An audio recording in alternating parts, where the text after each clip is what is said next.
Juan Carlos Camacho David.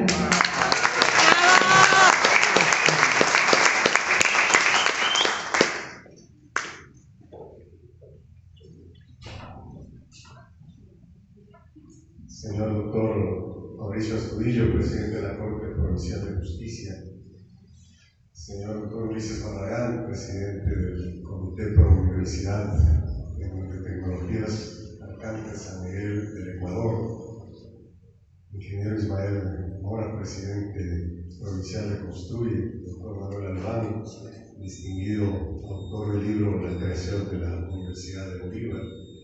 Queridos amigos presentes, querida familia, Benjamín Nieto,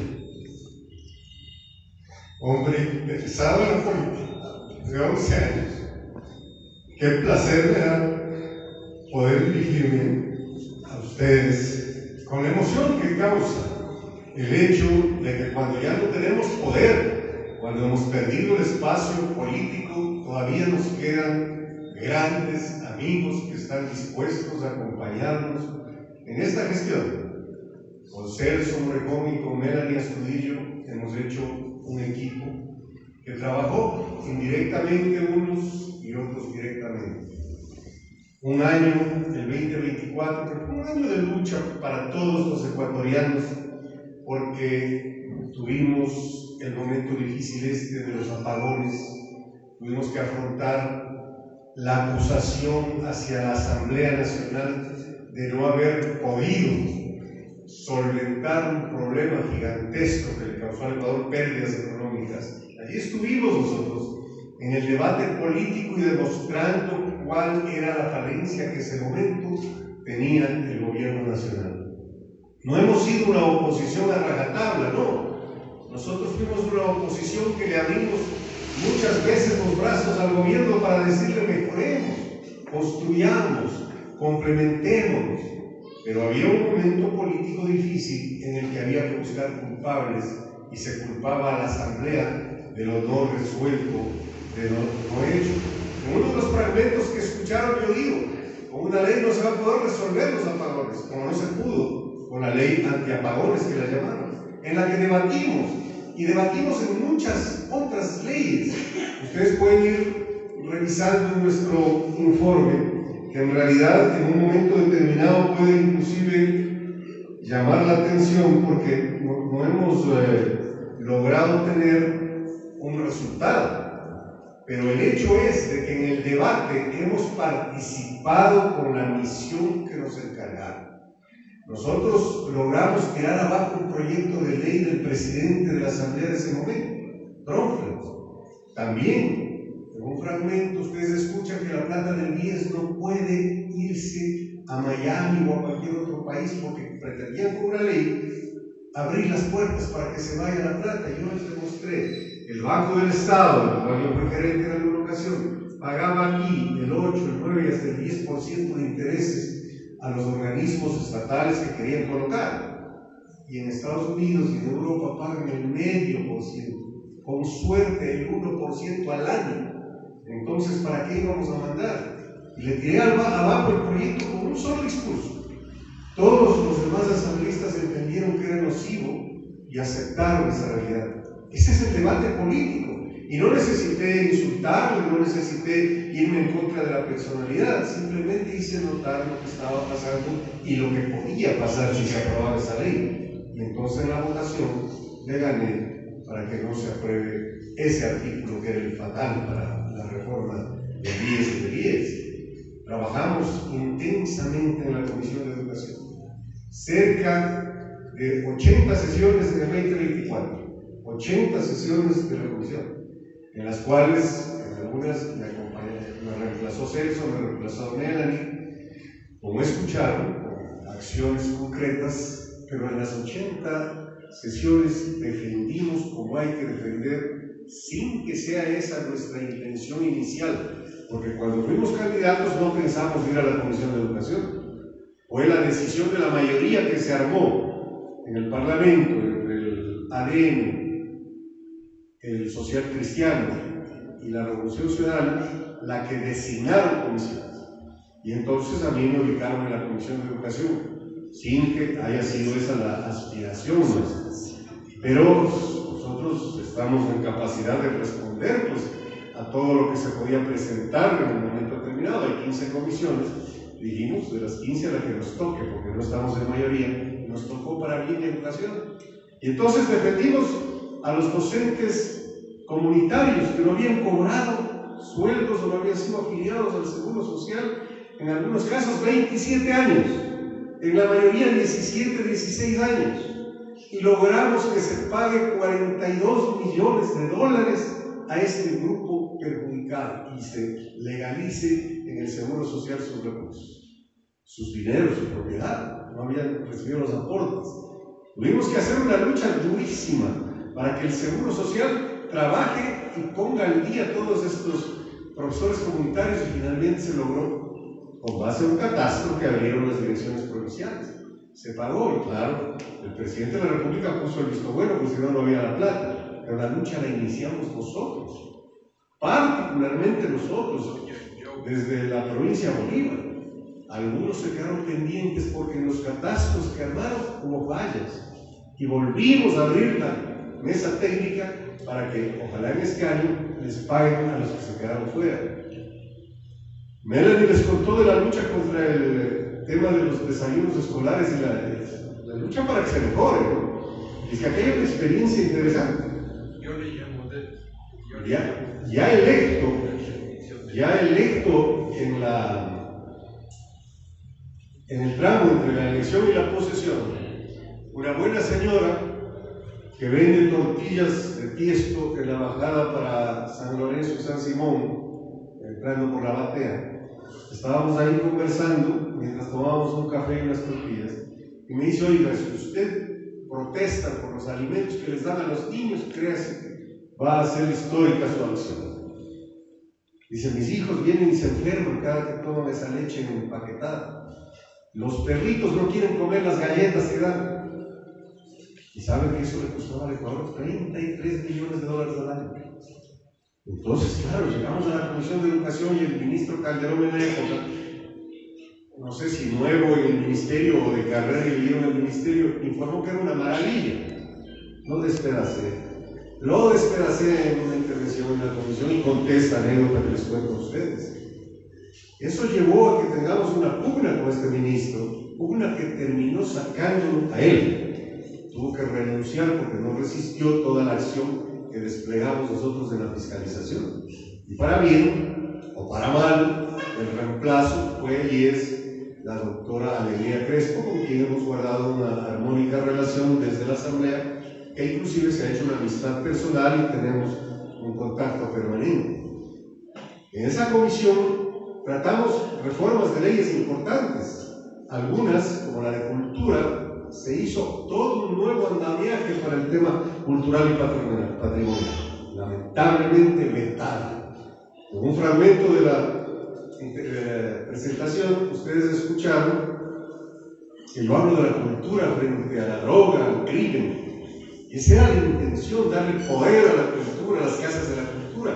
El Ministerio de Cultura solo tiene presencia en 7 provincias, y entonces nosotros propusimos en la reforma de la ley que haya presencia en todo el país. Aquí teníamos Dirección de Cultura y desapareció. Entonces el presidente la vetó. Sus razones vetó totalmente, ni siquiera para poder corregir o cambiar algo. Pero luchamos en ese ámbito y ojalá en el cumplimiento de la ley en un año, que se cumpla de cuando vetó, pueda volverse a tratar con los actuales asambleístas. Hay mucha expectativa, tengo yo mucha expectativa de que puedan retomar, porque una de las luchadoras en este tema que nos acompañó hoy preside la Comisión de Educación, la doctora Rosa Cecilia Baltasar, de Pachacuti. Pero uno tiene que reconocer, así sea contrario político, cuando alguien aporta, cuando alguien debate, cuando alguien ayuda. En la misma comisión hemos dejado avanzada una reforma a la Ley de Educación Superior, una reforma importante, donde estamos nosotros desmitificando algunos temas. ¿Por qué solo PhDs pueden ser rectores o vicerrectores de las universidades públicas o en las privadas? Cuando el PhD es un título que sirve para investigación, y esto con mucho respeto a los PhDs, como mi amigo Osvaldo, pero los magísteres podrían muy bien ser rectores y han sido rectores y han sido extraordinarios y buenos rectores. Entonces estábamos cambiando la ley y quedó el informe listo para que se retome hoy en la nueva comisión y la nueva asamblea y ojalá se aprueben las reformas que a su vez van y tratan de mejorar la educación superior. Uno de los grandes problemas que hemos tenido y tenemos en las universidades es el acoso. Profesores acosando estudiantes, hombres y mujeres.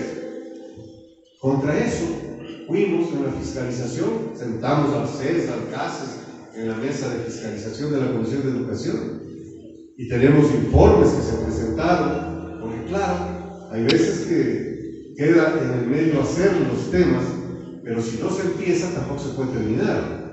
Hicimos un trabajo durísimo para que la ley de educación financiera sea tramitada. Esta ley es importante y de esa ley soy coautor. La ley de educación financiera es para que desde la primaria los niños tengan la posibilidad de entender lo que significa el dinero, el costo del dinero, el manejo del dinero. Para que cuando seamos consumidores o seamos productores, emprendedores, no nos estafen, no nos cobren intereses fuera de lo común. Ustedes ven que la superintendencia de bancos actualmente cada semana anuncia que hay 20, 30, 50 fantasmas con el título de financieras o de cooperativas o de bancos que están colocando dinero o recogiendo dinero sin garantía y están prestando churqueros con propaganda, lo que nunca ha pasado. A eso hemos combatido con esta ley de educación financiera que quedó lista con el informe del segundo debate para que entre en la nueva asamblea. Infinidad de otras leyes, pues 80 sesiones en cuyas cada una de estas sesiones ustedes podían escuchar mi versión, mi palabra, mi posición. Muy dura fue una situación que hace un rato le comentaba a Manuel Alvarado, muy dura para mí. Yo convoqué pues a las universidades del Ecuador, sus rectores y el presidente de la Asociación de Universidades Públicas que demandaban recursos. Los convoqué a la mesa, al ministro de Finanzas, a los implicados del gobierno, el CES, el CASES, todos ahí, sentados en la mesa, reclamaron los recursos. Viene la doctora Núñez, Olga Núñez, su secretaria de presupuesto a la sazón, y dice, pero ¿qué pueden reclamar si 200 millones de dólares del 2023 no invirtieron, no ejecutaron? Oigan la cifra, 200 millones de dólares. Casi me caigo, casi me muero, no sabía dónde meterme, porque yo era el que había llamado al Ministerio de Finanzas a que responda por qué no hay recursos para las universidades. Y la respuesta fue, no saben gastar, no saben ejecutar, no tienen conocimiento o no tienen voluntad. La doctora les dejó en silencio. Tuvimos que remediar el tema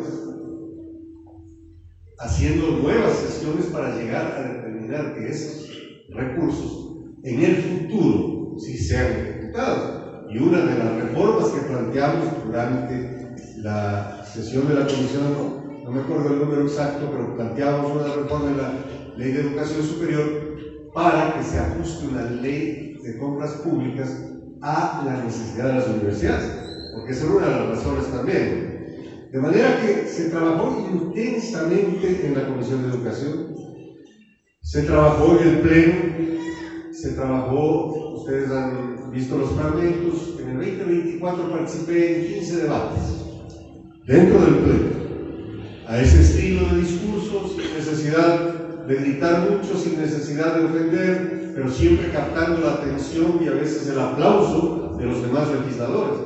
Hay momentos que no se publican aquí ni a veces en la prensa, pero resulta que cada vez que yo terminaba un discurso en la asamblea, mucha gente se acercaba a felicitarme dentro de los asambleístas y hasta opositores nuestros, a reconocer que el argumento era válido y que el momento político en que estábamos y el argumento que yo decía era oportuno. Eso les cuento yo como una cuestión de emoción personal, de saber que cada vez que abría la boca allí no era para ser criticado, no era para que alguien diga este viene a disvariar o no sabe de lo que habla, sino más bien era para que la gente en el debate acepten la posibilidad de cambiar las cosas. Porque el buen debate, en los buenos términos, y esto vale la pena especialmente para alguien que va a ser asambleísta algún día, ya fue por un día, y que en un debate se ganó las elecciones. El buen debate es cuando el debatiente trata de convencerle al otro, y logra a veces convencerle. Y entonces cuando uno en un debate, y acalorado debate a veces, logra que la oposición entienda, como en el caso de la ley del IES que les cuento, logramos convencer a la Revolución Ciudadana que voten conmigo. Y mucha gente decía, pero ay, Dios mío, ¿qué estará pasando? Que están votando juntos. Y a veces me criticaban, como cuando voté por la censura del señor Guarderas en un acto de fiscalización. Mucha gente inclusive se resintió y se retiró de la actividad política junto a mí diciendo cómo le va a salvar a censurar a Guarderas, porque mi voto fue el 70 y eran 70 los que les estaba para censurar. Pero ¿quién era Guarderas en ese momento político para nosotros como Construye? Era el señor que nos intentó desaparecer pues como partido político. Era el señor que desde el Consejo de Participación Ciudadana presionaba al contencioso electoral para que nos desaparezca. Y estuvimos a punto de desaparecer. Y entonces Cristo daba la otra mejilla, nosotros no. Censuramos. Pero censuramos advirtiendo que ese Consejo de Participación Ciudadana no iba a quedarse con la ausencia de Guarderas y la presencia de Franco Color, que era el que le reemplazaba. Y le dijimos al país, y obviamente aquí en Bolívar, amigos, no se desesperen, hemos tumbado a uno y el otro que viene lo tenemos enjuiciado, porque lo teníamos nosotros de Construir enjuiciado a Franco Color y a toda la Liga Azul, a través de Santiago Bendaño, nuestro compañero abogado de Construir. Presentamos la demanda y ganamos, pues en una semana el posesionado Franco Color puede destituir a toda la Liga Azul, que son los que infringieron la ley haciendo campaña para el Consejo de Participación sin respetar la Constitución que dice que ellos no pueden ser políticos militantes. Hicieron campaña militante y los destituimos. Entonces nos cuestionaron en vano, porque finalmente entró Gonzalo Albán, que me dicen es de ascendencia sanmigueleña, yo no le conozco, pero me contento, pues es que es de ascendencia sanmigueleña, que mi voto censurando a Guarderas haya servido para que un bolivarense o de ascendencia bolivarense haya entrado al Consejo de Participación. Cierto que el Consejo de Participación deja mucho que desear. Y en nuestra lucha y en nuestra propuesta de reforma constitucional creemos que debe desaparecer. Pero hasta que desaparezca, tiene que estar ahí y tiene que mejorar la calidad. Celso hacía referencia al juicio político que él participó a Terán, al diablo Wilman Terán. Ese fue un juicio político histórico que lo llevamos a cabo, no se construye. Nuestro compañero Jorge Pellafiel fue el interpelante, pero el proponente real fue Celso. Cuando Celso en la campaña política públicamente compromete su acción para denunciar todas las incorrecciones de este Terán. Y luego yo en el bloque llevo la inquietud y finalmente decidimos que tendría que ser un principal el que haga el juicio, que sea Peñafiel el que iba a ejecutar el juicio. Paralelamente con Peñafiel juntos presentamos un juicio político al contencioso electoral por el intento de desaparecernos. El juicio no se llegó a dar porque empezó el proceso electoral, y cuando empieza un proceso electoral no se puede cuestionar a la autoridad electoral. Se quedó a medias. También quedó a medias un juicio político al procurador del Estado, pero no se quedó a medias legal. Yo anuncié el juicio político cuando el procurador del Estado fue, o le pidieron un informe para prorrogar la presencia de Saquicela como presidente de la Corte Nacional de Justicia. Y eso era ilegal. Si daba un informe favorable para que pueda prorrogarse, yo le iba a enjuiciar. Anuncié el juicio político y el señor dijo: mejor no doy el informe. Y Saquicela salió. Algunos decían que era porque Daniela Camacho era la otra candidata para la presidencia de la Corte Nacional, pero la verdad yo lo hice para que Daniela gane, sino porque no era justo lo que estaba pasando, y finalmente Daniela ni fue candidata. Hay muchas otras acciones de fiscalización que hicimos al MIES. Al MIES fue intensa la fiscalización, empezando por Bolívar. Fundaciones chimbas que no cumplen los compromisos, que no tienen la parte que llaman la contraparte que debe dar cuando se compromete a dar servicios. Cuestionamos a la ministra, cuestionamos la forma de actuar Cuestionamos el hecho de que iban a darle al municipio de Guaranda unos recursos cuando la que firmaba la solicitud no había firmado. Eso llevó a momentos que hoy se debaten en la Fiscalía del Estado, hay un juicio que está abierto, una investigación. También dimos la noticia crímenes de unos actos hechos por el alcalde de Guaranda que está en proceso en la Fiscalía, que en algún momento deberán terminar. Pedimos una fiscalización intensa sobre el Consejo Provincial que el periodo pasado en la Contraloría General del Estado reposaba informes sobre las actividades de la prefectura que fueron glosados, que luego desaparecieron las glosas o no le notificaron. Hubo informes con destitución del prefecto de la época que implica que no pueda ejercer otro cargo así haya dejado la prefectura. Misteriosamente lograron arreglar con la influencia política del señor de Bodo, lo he dicho en el Parlamento. Eso no es lo correcto, pero lograron salvarse por esta vez. Pero no es que se van a salvar siempre, pues habrá tiempo y habrá quien tome la batuta algún rato y defienda los intereses del país, los intereses económicos de la provincia, porque no puede ser, y he escuchado con gusto al señor Reinberg, que no conozco, ministro del Interior, decir que van a hacer una auditoría a todos los jueces que han liberado narcos y criminales para ver cómo es que con 5.000 de sueldo, 20 años tienen mansiones, edificios, etc. Eso hay que hacer con los alcaldes que tienen 20 años, 30 años también, pues, porque ganan 3.000, tienen haciendas, ranchos, edificios, viajan, educan a los hijos, que está bien que por lo menos les eduquen, por lo grave sería que hagan tanto billete y todos los eduquen. Pero algún rato hay que fiscalizar a todos, pues. No solamente la noticia que hace de bomba este rato, sino a todos. La fiscalización nuestra fue también intensa en el tema petrolero, tema energía. Muchos bolivarenses radicados en el oriente ecuatoriano fueron perjudicados por la empresa petrolera Andes Petróleo, unos como empleados, otros como ciudadanos, colonos, sembradores de café, de cacao, que finalmente las contaminaciones petroleras les llevaron a perder sus bienes.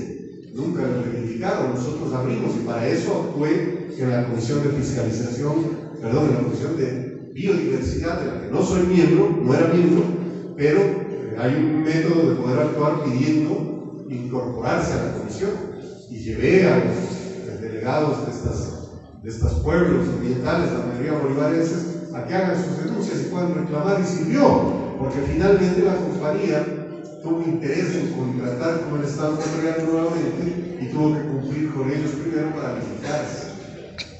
Y fiscalizamos también al Ministerio de Agricultura en temas importantísimos como el tema bananero, el tema cafetero, el tema del cacao, que a nuestra provincia y al país le ha dado estos últimos 3 años grandes recursos.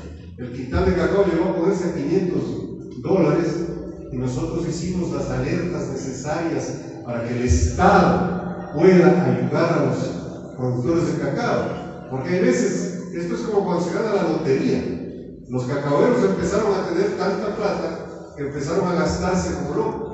Y va a advertir, esto no va a durar siempre, va a llegar un momento que los países que perdieron las siembras vayan a necesitar, pues vayan a volver a producir y baja el precio, y ya bajó, ahora está solo a 300, pero sigue siendo un gran precio, y eso lo hemos defendido y lo defenderemos siempre. El agricultor nos da a los demás la posibilidad de sobrevivir inclusive. En el tema de educación trabajamos sin miramientos políticos con el Comité de Padres de Familia de la Unidad Educativa de Chillanes. Esto es importante decirlo. Nosotros trabajamos para recibirles a ellos y que denuncien lo que estaba pasando en la asamblea, pero ante la prensa. Los invitamos al Parlamento y invité a los demás asambleístas de Bolívar, se integraron.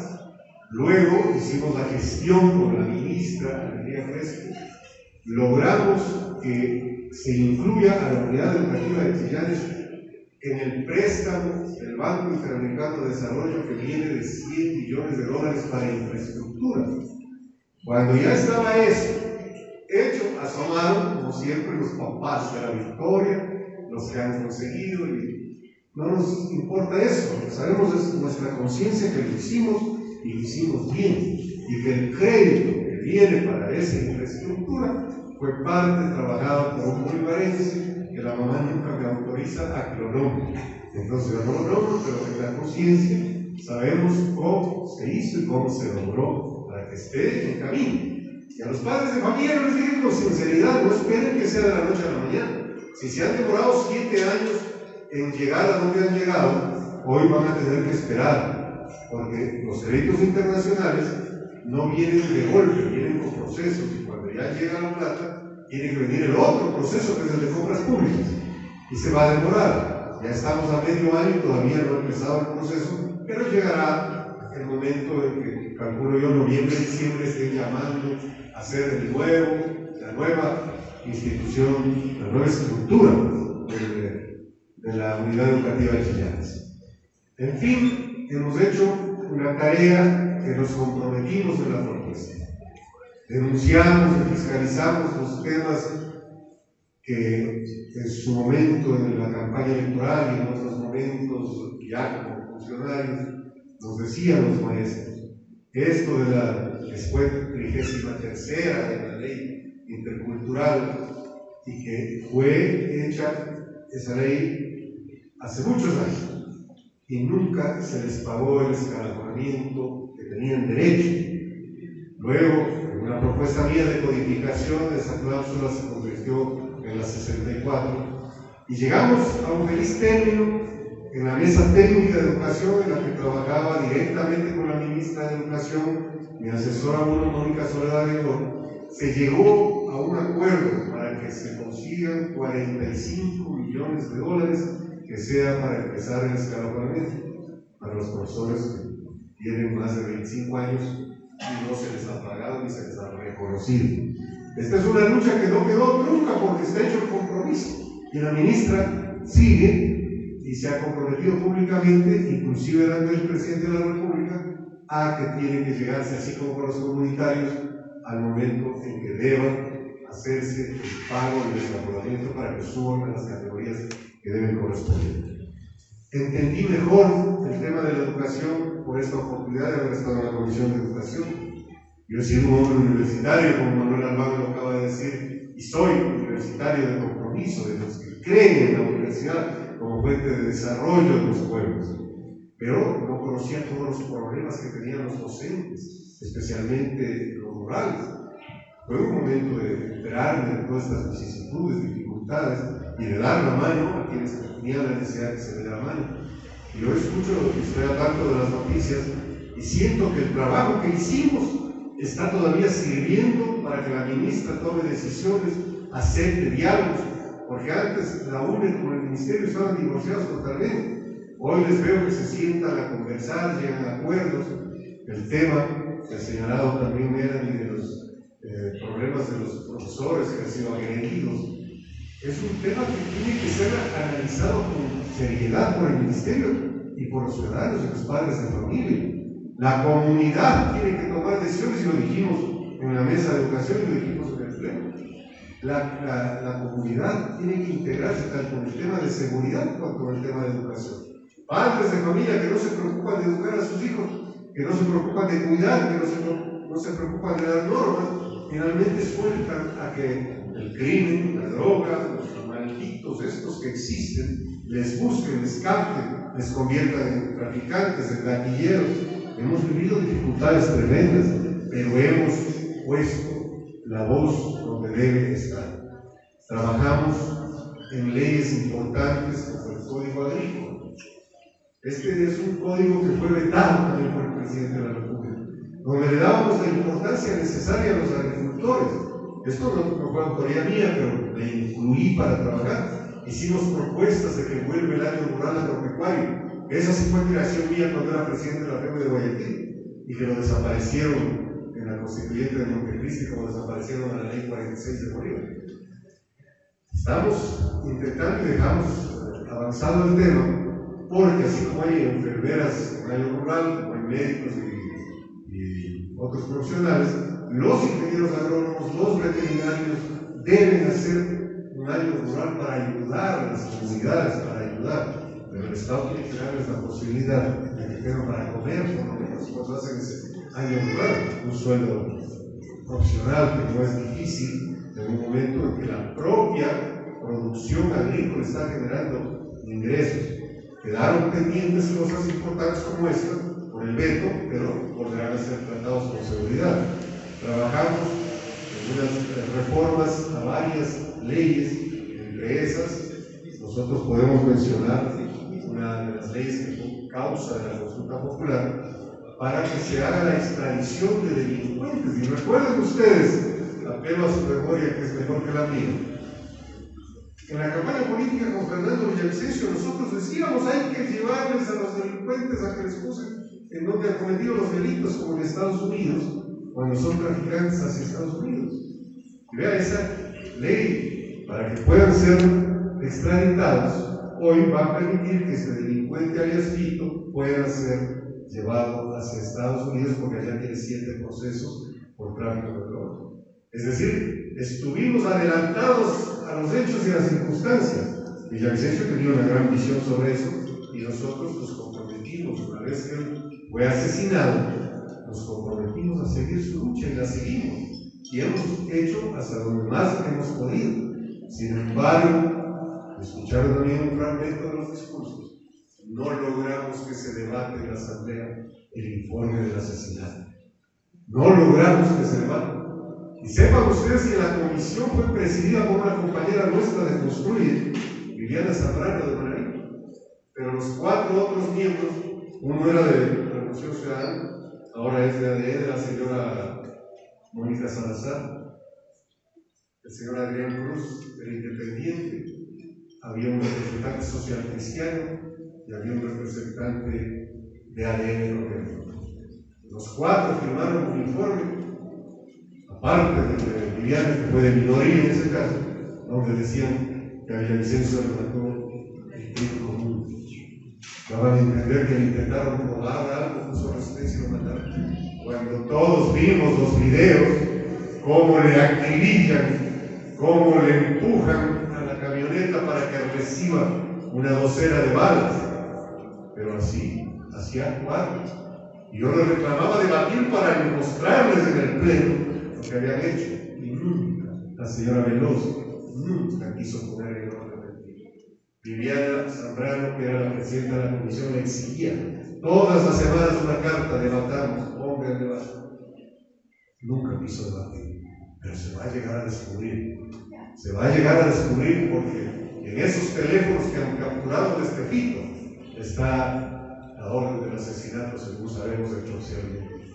Ahí vamos a saber toda la verdad y ojalá para bien del país, porque Villavicencio ya no va a volver, ya no tenemos la oportunidad de recuperar, pero por lo menos deberá esclarecerse. Y eso es lo que reclamábamos nosotros con energía, con fuerza en el Parlamento ecuatoriano.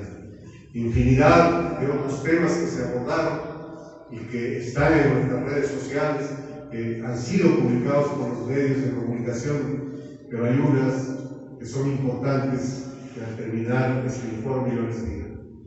Cuando convoqué a ruedas de prensa en el Parlamento, hablando con vocero de Construir, tuve la dicha de verles a todos los periodistas parlamentarios alrededor mío.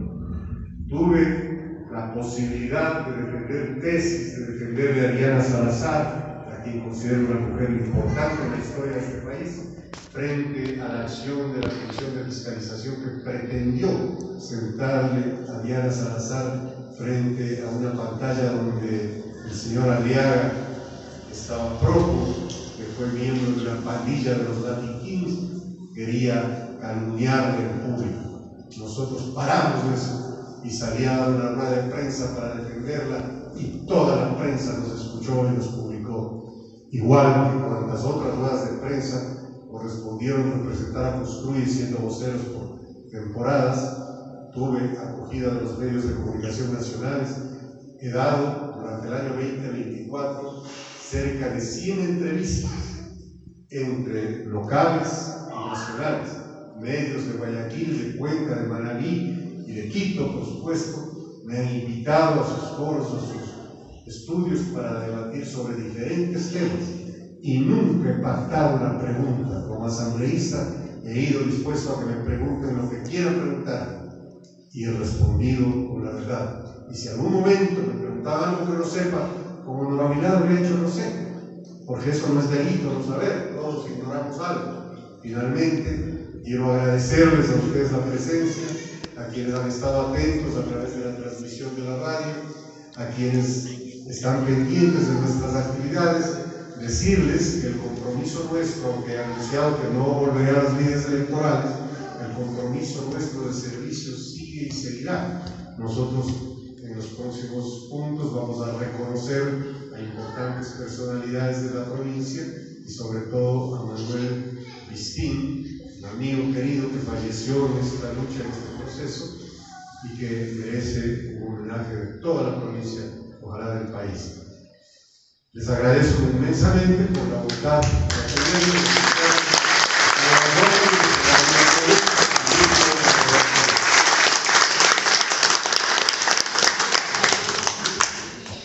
Llegaron ya correos electrónicos, especialmente a Carlos Dávila, que respondió sobre la fiscalización de organismos seccionales. He respondido también a algunas inquietudes de Flor María Guaranga, algunas inquietudes de Adriana Garrín y de otros amigos que han tenido la bondad de escribirnos a los correos electrónicos. Y hay otras que están acá, Mónica va a leer para poder contestarles. En su gestión de fiscalización, ¿qué se realizó en el asunto vial como el paso lateral, Tambán, etcétera? Abogado Marco Ledesma. Nosotros fiscalizamos al Ministerio de Transporte y Obras Públicas y en el caso del paso lateral al de Finanzas, desenmascaramos al ingeniero Vega, que fue ministro de Finanzas, que quería llevarse los recursos del paso lateral sabiendo que era un préstamo que venía anclado a la obra. Intentaron cambiarlo, le paramos, le demostramos, le documentamos, logramos que la plata se quede donde debe estar y que se reanude la obra como está reanudada. También fiscalizamos en ese ministerio algo que es sumamente importante y que alguna gente tuvo dudas de que porque estábamos ya casi al final, pero esto todavía tengo que hacer otra revisión de cuentas, por cierto, la del año 25, el fragmento es en el 26, pero adelanto algo, fiscalizamos el puente de Santa Fe, pues. Nosotros teníamos dudas cuando se cae el puente de Daule, de que el nuestro también se pueda caer. Inmediatamente abrimos una fiscalización. Y no faltó alguien que escribió en mi página mismo y me dijo, pero ya, ¿cuándo te vas?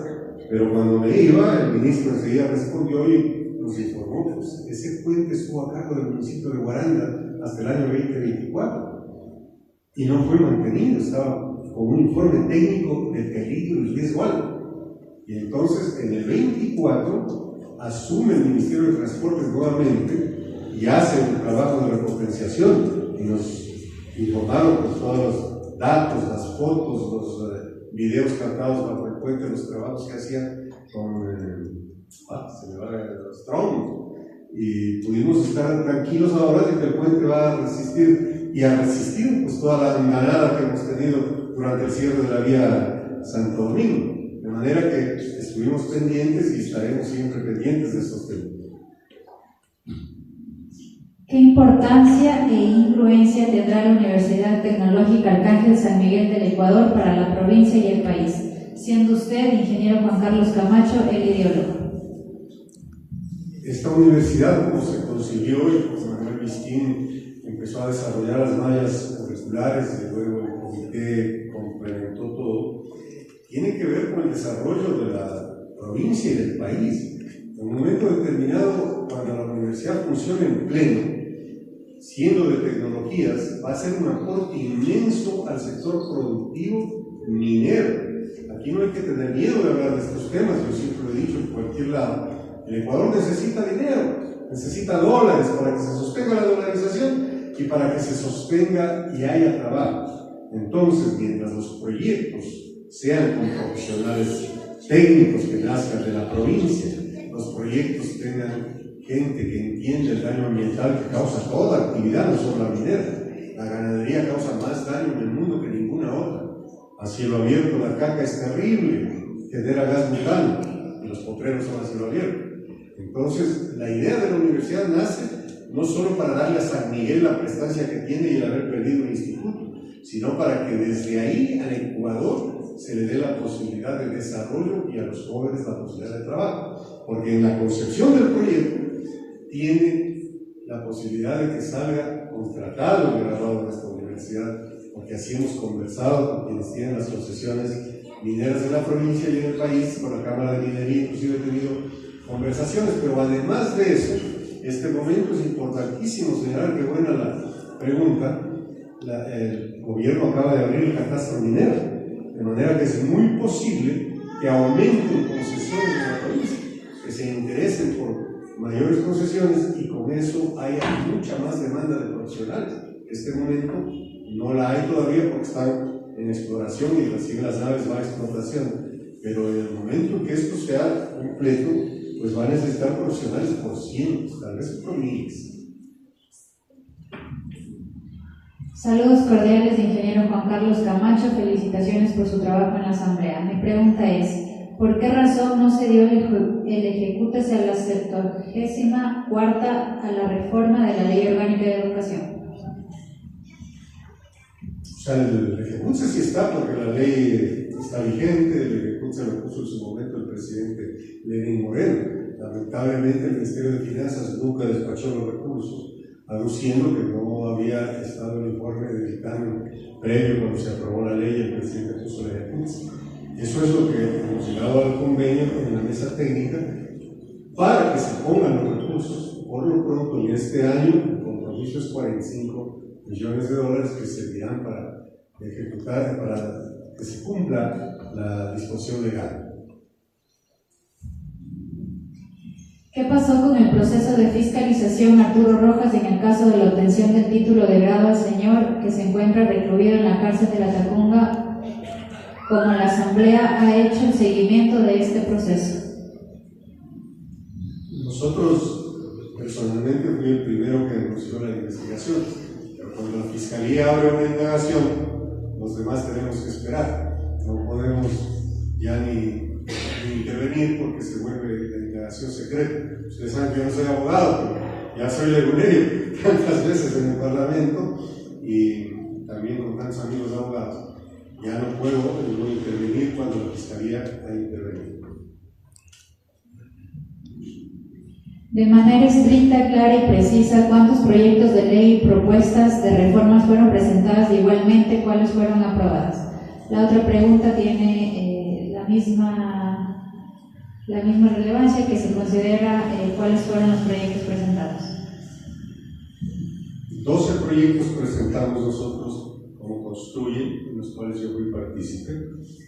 En la estructura de la mayoría, nuestros proyectos fueron aprobados cuando ADN los acogía, cuando algún social cristiano lo acogía, o cuando alguien de la Revolución Ciudadana lo acogía. Directamente nos negaron siempre, porque estaba una mayoría muy sólida al principio, luego se pelearon un poco, pero igual no salieron los proyectos de Construir. Eso yo tengo que ser honesto en decirles. Participamos sí en otros proyectos más bien, pero los nuestros, como contado de educación financiera, por ejemplo, quedó para el segundo debate cuando la nueva Asamblea decide. Gracias.